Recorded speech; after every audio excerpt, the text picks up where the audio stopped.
what's your Sandlot? Find your Sandlot. Like, we're here to support whatever passion you have. Throw your Sandlot hat on, get in the garage and start brewing beer or whatever it is. If you're doing it at 4 a.m. before you go do your day job, like, that's your Sandlot, and we're here to support that. Is there anybody there? All right. Well, welcome everybody to yet another episode of the Dad Hat Chronicles. My name is Ed, also known as the Dad Hat. With me, I am flying solo tonight. My co-host Val is not with us, but it's cool, no big deal. Because I'm very excited for this, guys. I have someone whose company I follow a lot and whose company I have given a lot of money to. Thomas, how you doing today, my friend? I am doing great. Excited to be here. Appreciate you giving me the time. Absolutely. No, thank you first of all, for allowing, giving some time, taking out a little bit of time out of your family time. I get that. So I do appreciate that.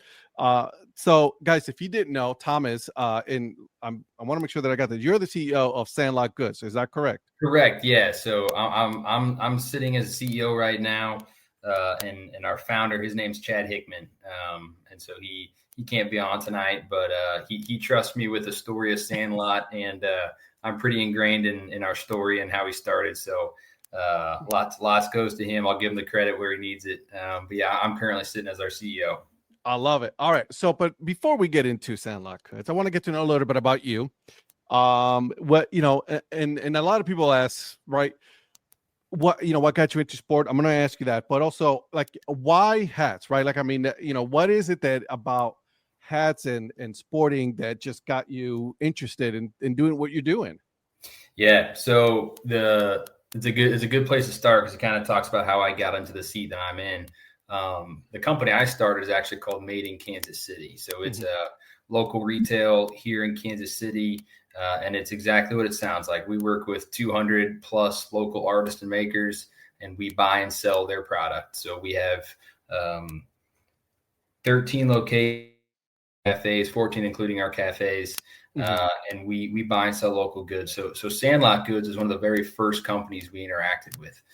This was back in 2015. So at that point, it was just Chad Hickman, our founder, and a few other team members, and they were making leather goods. Actually, we still make. If you're on our website, you can see our leather goods, our wallets, our journal covers, and they're all Yard Ball. Yeah, that one's been a lot of fun. We'll get to that.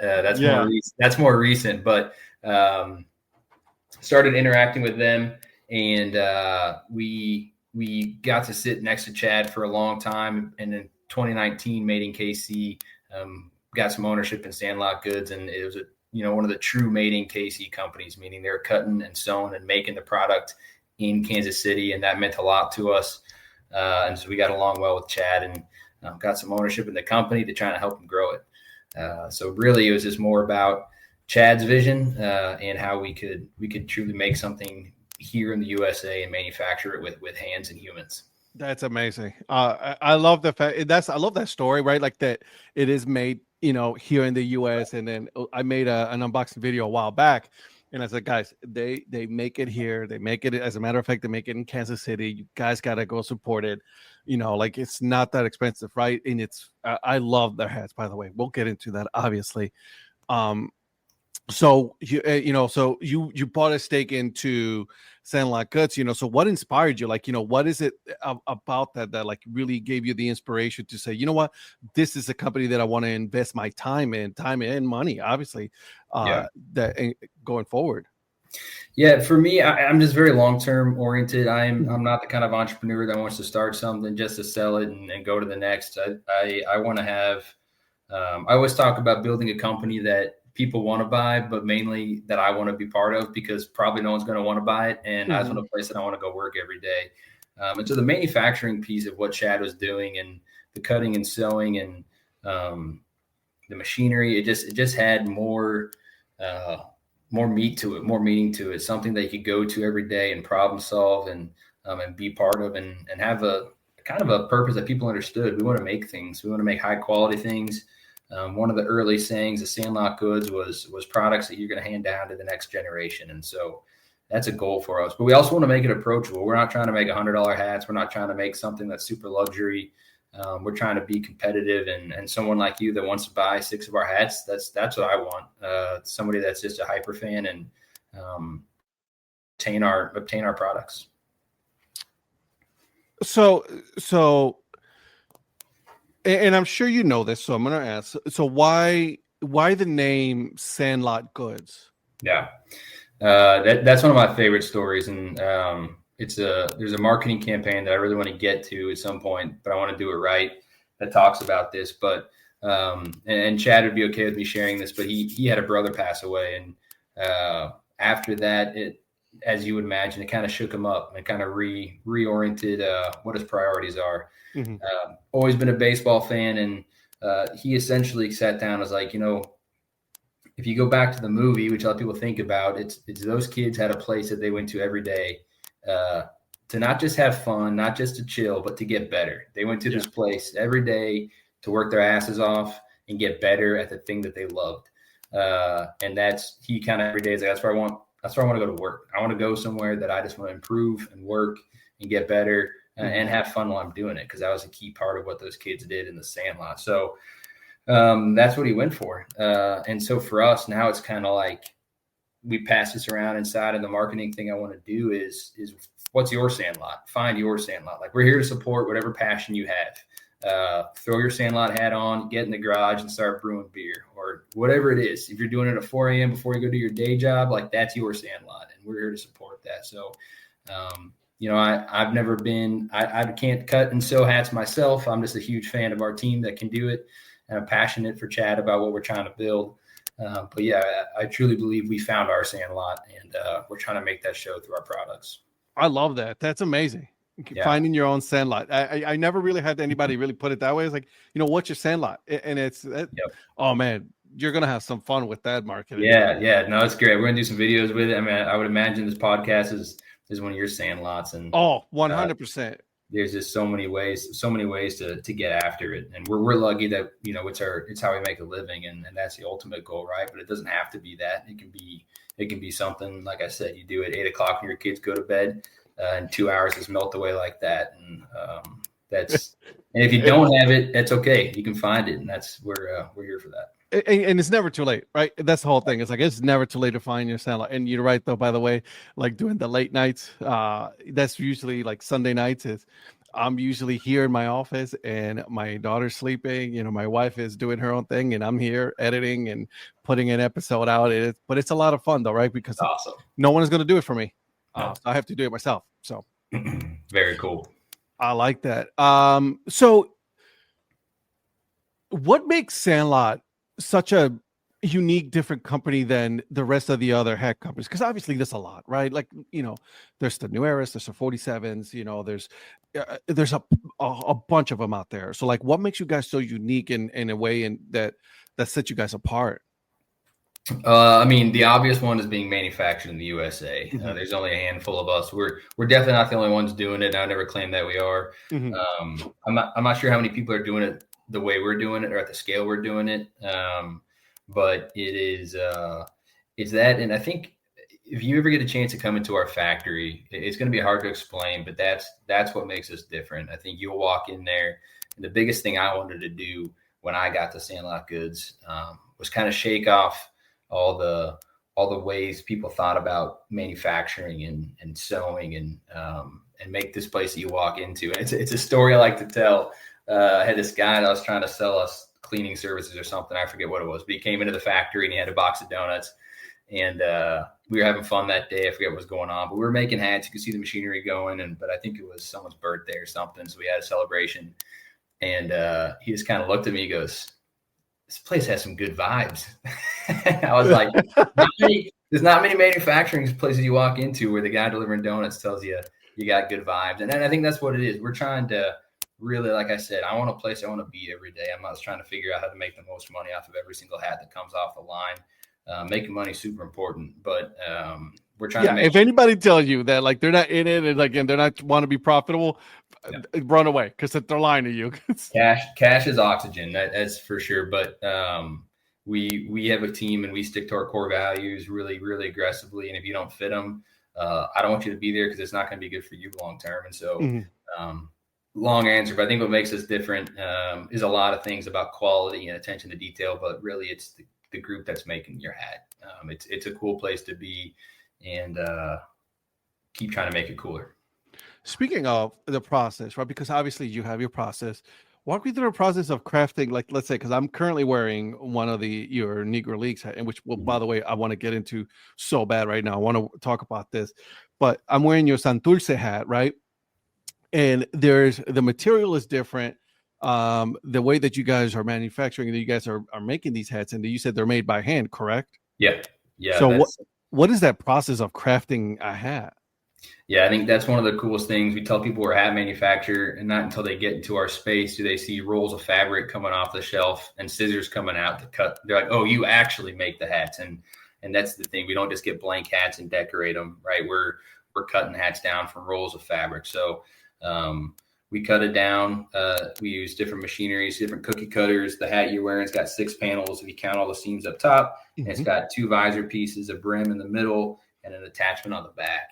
And so it is I forget the exact number of steps, but 20 plus sewing steps that go into making a hat. It's a pretty complicated little product. Oh my God. Once you get down to it. But I'm very data obsessed. So we track every step of the process. And always tell my team, it's not because we're trying to be big brother or watch and figure out I need to know how long it takes to make a hat so I can price a hat to make sure we get paid enough to be making that hat. So it's a multi-step process. We have several different sewing teams, lead-off team, crown team, post-bed team, and it turns slowly from a 2-dimensional product into a 3-dimensional product. We have a machine called a post-bed machine that kind of brings this post out of the base of the table to allow you to sew 3-dimensionally. Then you have to get the button put on, and then the very last, we do all our embroidery in-house and everything like that. So one good opportunity to point out a cool, unique thing. So this is embroidered S, like the hat you're wearing. Yeah. So these front 2 panels will come to our embroidery team first. This is something you can't do unless you manufacture your own hats. We'll embroider on just this front panel, and then this will go to the sewing team, which allows us to put this hair cloth on the back. Yeah. So usually if you see an embroidered hat, you'll have the strings poking out the back, and it's an unfinished look we're just used to. But this, you get to hide all that because we're manufacturing the hat. And so then the hat comes together after you embroider it. So, well, I'll be down. Yeah, it's pretty fun. So all said and done, 20 to 30 minutes to make a hat in our production process. We're making about 1,500 to 1,600 hats a week right now. Look at that. I'm looking at another one, the Ethiopian clown, and it's like, you're right. Yeah. So you'll occasionally, we make some blank hats when we have gaps in production. So we'll make a blank, and then what we need to decorate it with, we'll decorate it. And then in that case, we will have some embroidery that goes through the hair cloth. And if Chad listens to this, it's his least favorite thing, but it's a necessity to be efficient. So occasionally you'll get a hat or a sale hat from us that'll have that, but most of the time you'll have that hair cloth behind the embroidery. Interesting. I like this. And by the way, listen, your guys are price point pretty good. I'll say that. That's a pretty, compared to a lot of the hats. Like, I mean, the hat game has grown so much, right? Yeah. I mean, you go to these events out there, right? Like, sporting events, and you see like so many people that are already designing and making their own hats and everything. And it's like a wild, wild world out there, man. Kudos to you guys that can do it. I know I could never do it, but that's amazing. Thanks. It's cool. It's been fun. I mean, I'm a rising tide guy. The bigger the hat game, the better it is for us. I don't want people to not be doing it. I think companies like Melon and that are putting hats out that are pushing the price point up to $70 for a dad hat, and it's a luxury hat. This helps us. It helps us be able to, we do make even our dad hat. That's less of a a unique custom looking thing. It's but it's the highest quality dad hat you're going to get. It's one of the most comfortable dad hats you're going to get. And I have no problem. I think it should be worth more than $40 a hat, but I want, like I said, I want people to be able to get our hats. Appreciate it. Yeah, at the same time. By the way, I also have one of your dad hats. I have the shuttlecock one. Oh, sweet. Nice. Yeah. Super comfortable. My God. Great. Yeah, that's the shuttlecock's a Kansas City mark because of the Nelson Art Gallery down here. So yep, I have it. So see, again, I mean, You guys are taking a lot of my money. We'll continue to do so. So, all right. So you got the process, but what are the materials? Because obviously you spend a lot of time looking at materials there, Yep. right? What are your most biggest materials that you guys use when it comes to making these hats? So the materials is the biggest part of making sure that we have something that feels good, has the right weight, and lasts. So that's what starts with. The simplest part is getting a good roll of fabric in the building. The hat that you're wearing and the hat material that I would say is that we're most known for is our duck canvas. So you think of like a Carhartt type material. It's got some texture to it. It's a little bit thicker, extremely durable. I mean, I've run into some guys in Kansas City that are wearing a duck hat that has just been beat to absolute shit. It's got grease on it, and they're like, yeah, my wife wants me to get a new one, but I just love it too much. And so it's cool to see. It wears really well. Yeah. It's just got a good structure to it. And to be honest, it's a pretty good breathable material too. So even in the summer, it's got some thickness to it, but compared to our wools and stuff, it's a good summer material. So yeah, you can definitely tell a wool from a duck, duck cotton for sure. Yeah. And I'm wearing a cord hat right now. It's kind of hard to tell, but we're doing a lot more with different corduroys, 8-wale, 14-wale. So it's definitely an area where we experiment, try new things, but the duck canvas is our go-to. And then we'll just do a decent amount of some cotton on our dad hats, but we make sure it's a good, high-quality material that doesn't have any imperfections in it. Yeah, I mean, I was looking at it, I'm like, oh man, this thing is it's pretty legit. So you have your quality control, obviously. Like, how is that? Because I've always wanted to ask this, by the way. Like, how do you guys go through the quality process of like making sure that it is exactly how it is that you guys want it? Yeah. So it's an area that is the most challenging part of what we do as a manufacturer. Okay. And I'd say Chad, our founder, will fail a hat and he'll hand a hat to me and I'll be like, I don't see anything wrong with this hat. I can't find it. It's just different levels. And so it's really healthy, but we will butt heads and I'll be like, man, that's not a hat that we can afford to fail. Because I can give this hat to 100 people and 99 of them aren't going to find a defect in it. Correct. Like the eyelet's a little off center or something, And so he has an extreme high level, which is so good for us. And then I got to talk him down to earth sometimes about what it means to exist. And so it's very subjective, right? I mean, we're back and forth on things like that, but really it comes down to the quality of our sewers. They're so talented. They know what to look for. And we're asking, we need high numbers, we need high volume, but also don't do bad work. And so it's this balance that they need just to having strike. that balance. Yeah.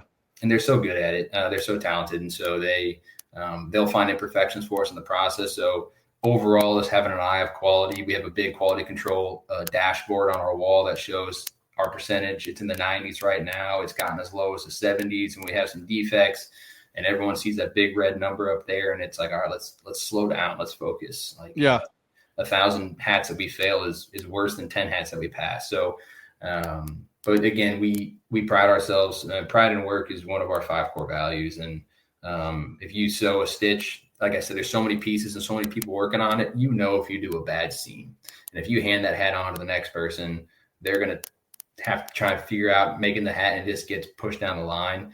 We're all about raising your hand if you find a mistake. And I'd rather throw out 2 pieces of a hat than an entire hat at the end of the line. So, yeah. I mean, again, you're talking about, obviously you're data driven, right? So there's different data points. It's like, do I want to fill the whole thing? I mean, that's money already that we've already invested. We paid somebody to make this, and we already spent money on the material that we don't want to fill it at, right away. And it's being transparent. We're working on a custom project for a client, and you got the wrong color stitching from what we said originally.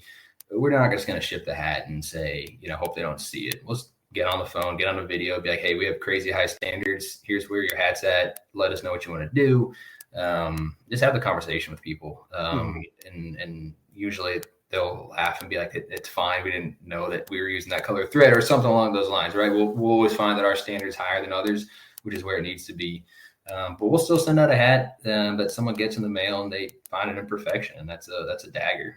We don't want those hats leaving our building, but we are human. We are making a lot of hats, and so we'll always own it, and make sure that people are happy with their product. I was just going to ask you on that, and you gave me the right segue for this. Is do you work with other creators or companies that you make them custom pieces for them?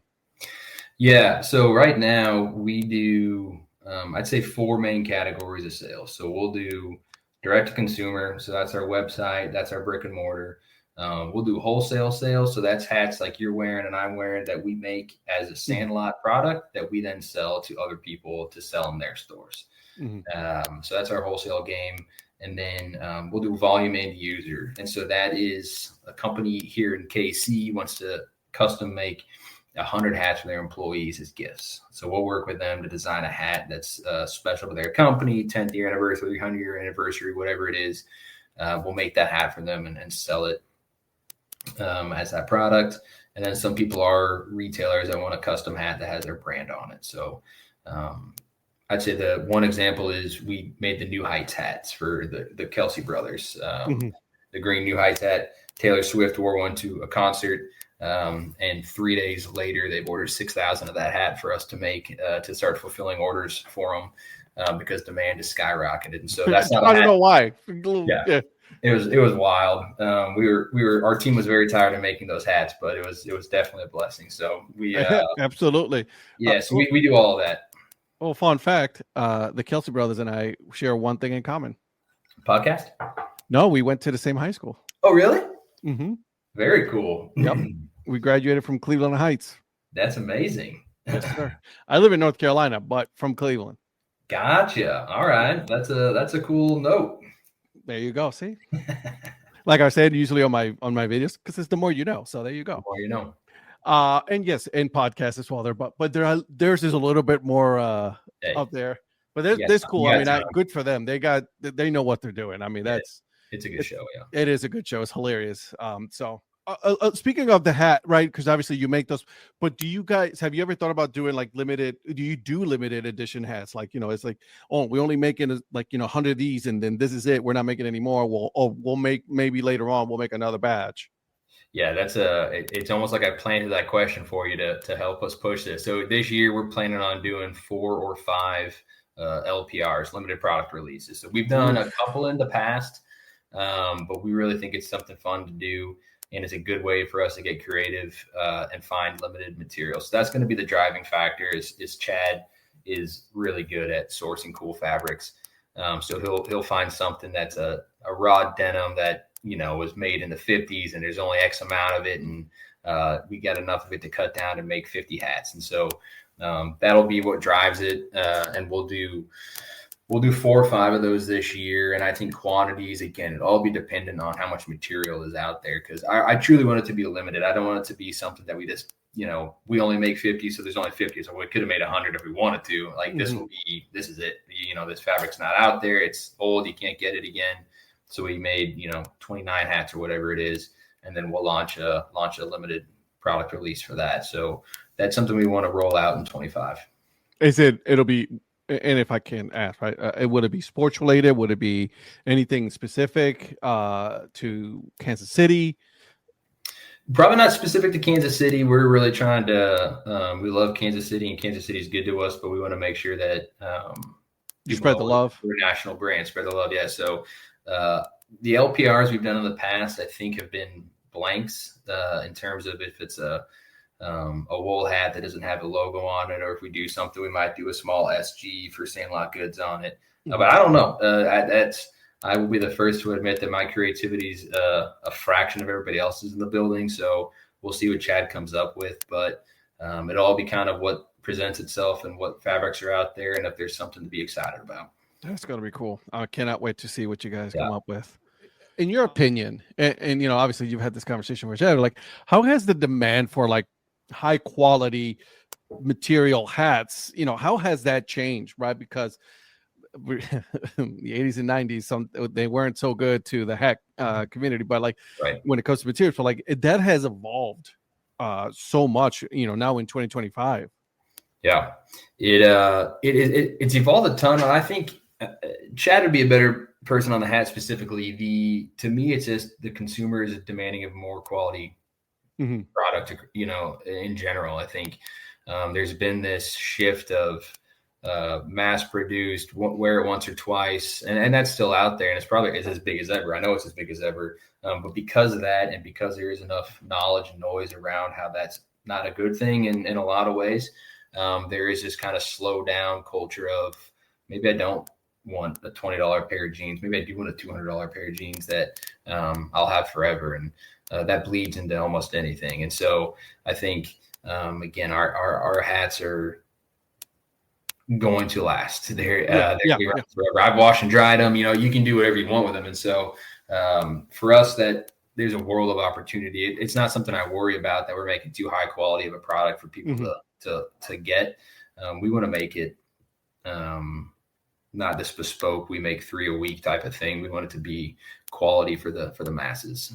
But to your point, it is something that we couldn't be doing probably 10, 15, 20 years ago. I listen, I have a good friend of mine, Patrick, who has a lot of hats, right? And he's one of those. I was like, he'll wear them, but it's only one, maybe once a year kind of deal. Yeah. I'm more of I want a good quality hat that I can wear every day. That's, like, for me, hats are meant to be worn. Yeah. Use and abuse them, and then I think the wear and tear is what makes the character of that hat. Because then it makes it yours. Yeah. At that point. And that's where our brand's at. I mean, I think we did, like, if Sandlot was a commercial, and it would be picking up a hat out of the dirt and hitting it on your jeans and throwing it back on and wiping your brow type of stuff. And I love the idea that some people think our hats are those kinds of pieces that they want to keep pristine and wear, for a few minutes. That's great. I have no problem with that. But I also want to make sure that same hat, if someone wants to wear it every day, all summer long, is still standing up strong by the end of the summer. So that's where our goal is, and then however people want to use it, no judgment on my end. Hey, as long as exactly. Yeah. Let's get the hat right. Yeah. Let's talk a little bit about your culture and all that. Like, what's your philosophy? As a CEO, like right now, is running Sandlot Goods. I mean, you have your own philosophy. You came in, and I'm sure you came in and you're like, all right, let's observe and this going on, and then build the philosophy. How that process, and what's your philosophy right now with that? The best way to put it for me is just being culture first. When I came in, there was a lot of good things happening at Sandlot, but there was a lot of things that weren't great. I think the culture needed a big reboot, and I knew I couldn't do that. I mean, me coming in as an outsider, not knowing how to make a hat, it was an uphill battle for me to sit down with these team members and make them think that I wasn't in there just to clean house.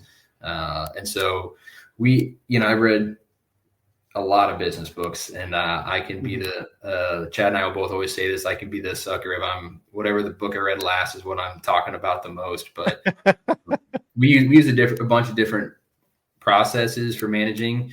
A lot of goals, a lot of scorecards, a lot of dashboards. But the most valuable asset we have by far is our core values. And that's a cliche. You hear it a lot from people, but it is also amazing that you talk to some business owners like, yeah, we haven't really got that going yet. I'm like, it's just wild. Why haven't you? Yeah. Like, what are you waiting on? And the cool part is, Chad and I were kind of reflecting the other week about our turnover rate has just plummeted. Like, we have people that are coming in and they're doing great and they're sticking around. And when we do an interview, it is, here's our core values. How do you feel about them? Which one stands out the most to you? One of our core values is positivity. It's just as simple as that. It's positivity. And it's probably the easiest core value you can have to judge someone quickly in an interview. Like, I can tell if you're a positive person. I can tell this pretty quickly. The other ones are a little bit harder to eke out. But if you're sitting in there just complaining to me about your last job, your whole interview, I'm here to listen, but you're not a positive person, and it's not going to be a good fit for you. And so we're going to move on. Yeah. And I think it feels a little cutthroat, but at the same time, it's for both of us. It's for Sandlot as a company and you as a person. I don't want to waste 6 months of your time, and then we all find out it was a bad fit and you move on. And so it's not much of a philosophy, I realize, but if I could give advice to anybody trying to do something, they don't have core values in place, start there. Because that'll set everything up, and it's just snowballs from there after that. So Yep. So you talking about your core values, right? You're fostering positivity, but also you talked about creativity, right, and innovation, and how is that being fostered every day when you come into to the job?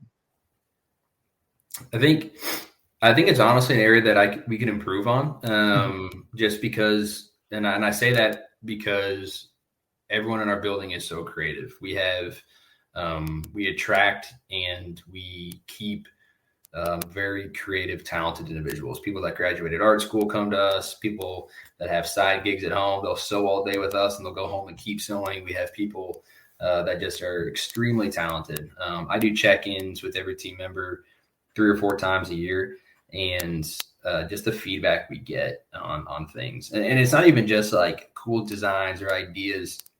It's creativity in our process. Just 2 weeks ago, we had somebody who had an idea about one of the stitches we do on a machine that we don't have a whole lot of. She's like, well, why don't we do that same stitch on our single needle? And it was just like, give it a shot. And it worked. And our production went up that day. Like, it was just that impactful. And so I think the best thing that we do is one of our core values is smart work. And it's just like, if you have an idea, I'm all for it. Let's hear it. We're going to try it. We're going to do it. And if it fails, we'll go back. And if it doesn't, we'll keep moving forward. And so I think it's something we need to improve on, but being an environment that asks for that creativity to come out of people is the way you're going to really tap into it. Now you have to have the kind of culture that if it's an idea that they're super stoked about and it doesn't fit, or it's not a good idea, like, you have to be comfortable with not everything being an idea we do. But that's part of the culture too. So. Right. I was like, listen, I good idea. I just don't know if that's something that's going to be for us. Right. and it's having the comfort level to say that right there. It's like, it's like, I appreciate you. Thank you for bringing this to us. I just don't know if it's going to be something that we're going to be able to move on forward with. And keep them coming though. Like, yeah. Oh yeah. Don't that does not mean you stop. That just means that idea didn't work this time. Yeah. So, and that takes maturity and trust, and that comes with people being in the building for long enough. I hope you guys enjoyed this episode with Sandlot Goods, CEO of Sandlot Goods. Guys, do me a favor. Before you get out of here, before you start listening to another podcast, do me a favor.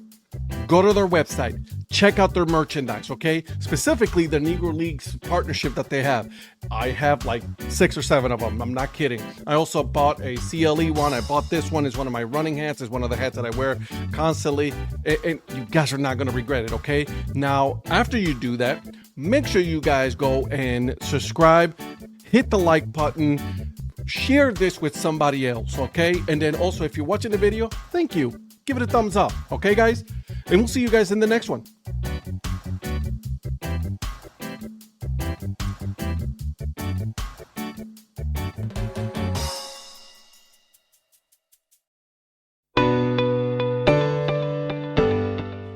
This podcast is part of the Curved Brim Media Network. Here are some of the other members of Curved Brim Media. Hi, this is Kelly Robinson, the Minor League Nerd. My YouTube channel explores the history of minor league baseball teams. More than just stats, we delve into team lineage, sharing stories from current franchises to obscure one-year wonders. I'm Paul Caputo, and on the Baseball by Design podcast, I talk to minor league baseball teams, designers, and other super interesting people about what these minor league baseball logos mean, and I talk a little bit about ice cream helmets. What's up, Bucketheads? I'm Anna DiTomaso, and each week on the Baseball Bucket List podcast, I speak with a different fan about their favorite baseball memories, what the game means to them, and what's left to check off on their baseball bucket list. Hey everyone, it's Eric from the great state of Kansas. This is Johnny from the New Orleans Baby Cakes Memorial Museum. And we are the Earn Fun Average podcast, where we talk to a variety of guests about their love of baseball and have fun doing it. America, lower your standards. Average is what we do best. This is Patrick and Corey of BaseballMapper.com, and we have made an interactive map to help highlight all baseball teams from the majors down to collegiate summer leagues. We want to bring you closer to baseball, so get on the site and find a team near you today. Hey guys, this is Patrick Larson from the Minor League Baseball Hat History Series, and in every episode I go through the history of minor league teams through my personal collection of hats.